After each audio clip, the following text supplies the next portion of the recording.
that if you are here, it's probably because you're having some pretty tough times. Anger and aggression and violence can be very, very difficult to deal with. So the first thing is that I'm kind of sorry that you feel like you need to be here today to try to figure out how to navigate through this angry situations and aggressive outbursts. I'm Debra, and I am a certified master dementia strategist. I would like to welcome anyone who might be new today to our fantastic family and community.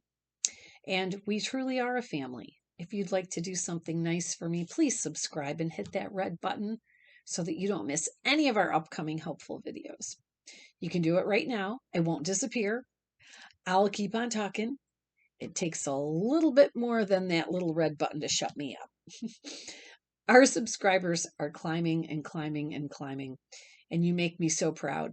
Please invite your friends, share the channel, take a screenshot of it, send it out on your social media. And the comments, keep them coming.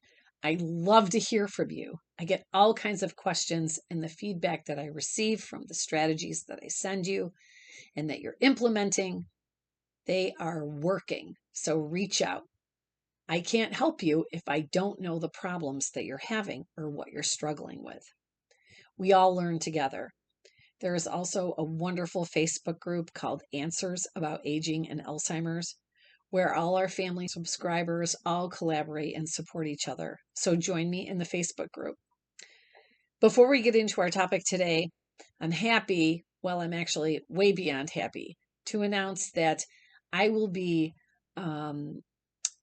adding some new courses coming up in the very near future. So if you are interested in taking the Certified Master Dementia Strategist course, it takes place over 4 days. If you're interested in taking this course, go to my website and book a call with one of our dementia coaches. All you have to do is visit the website, and then you'll become on our email list. That website is www.answersaboutalz.org.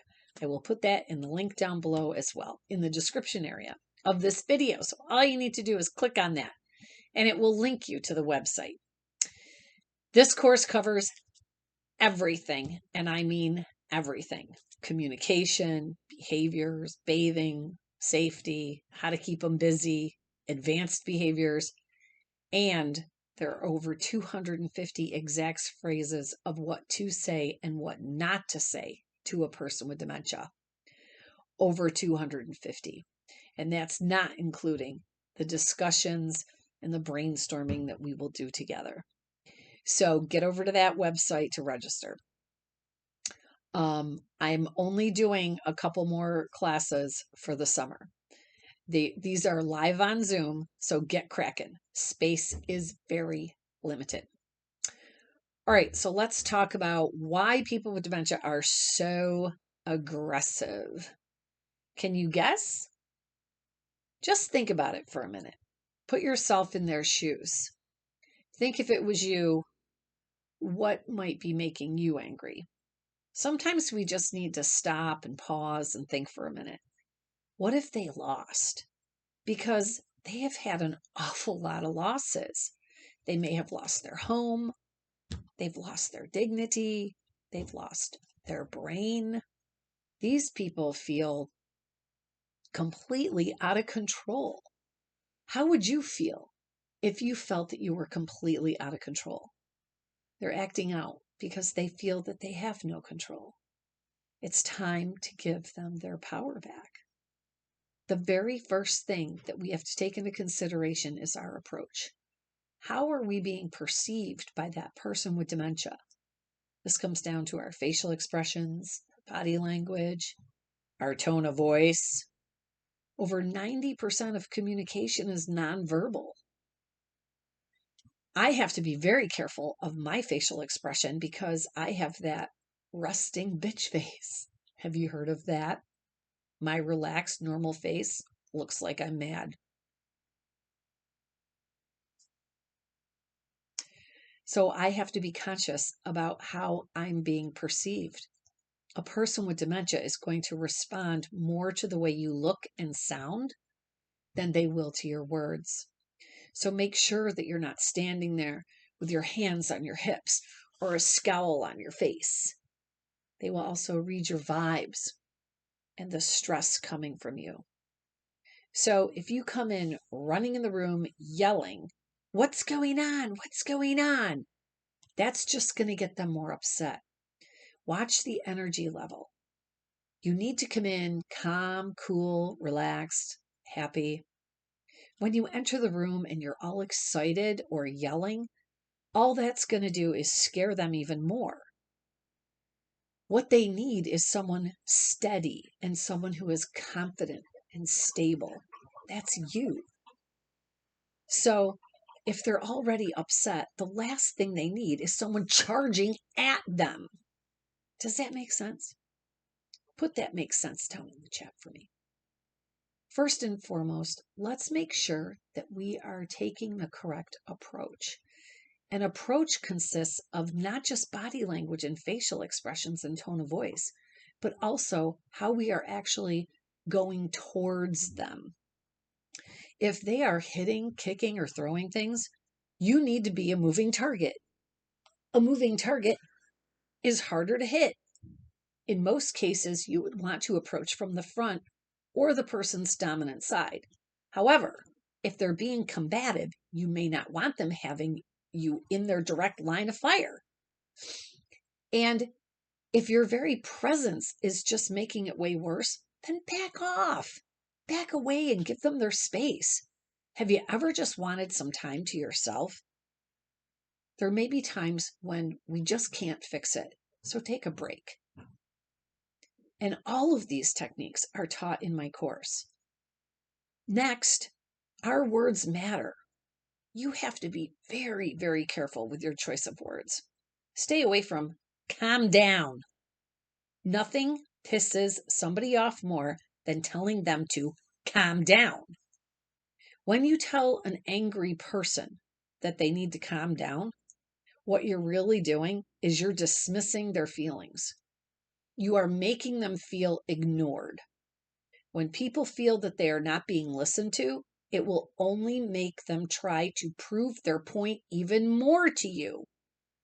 Telling someone to calm down will backfire. It's like throwing gasoline on a fire. Don't ever say calm down to anyone, ever. Take it out of your vocabulary. Some more helpful phrases would be something like, "I'm sorry you're upset. How can I help? Tell me more so I know what's going on, so that I can help." There's about 1,000,000 more phrases like this, and many, many more that I will share with you in my course. You just need to find out what works. Can you see how these are more helpful phrases and not negative or belittling? This is all part of the approach process. The first few seconds matter. You've got to keep it together. Now, we have to try to find out why the person is acting out in anger or aggression in the first place. It is important that you change your perception of a behavior. People do not act out for no reason. So our job is to find out why the person is angry or having a hard time. Because the truth is, they're not giving you a hard time. They're having a hard time. I'm going to say that again. They're not giving you a hard time. They're having a hard time.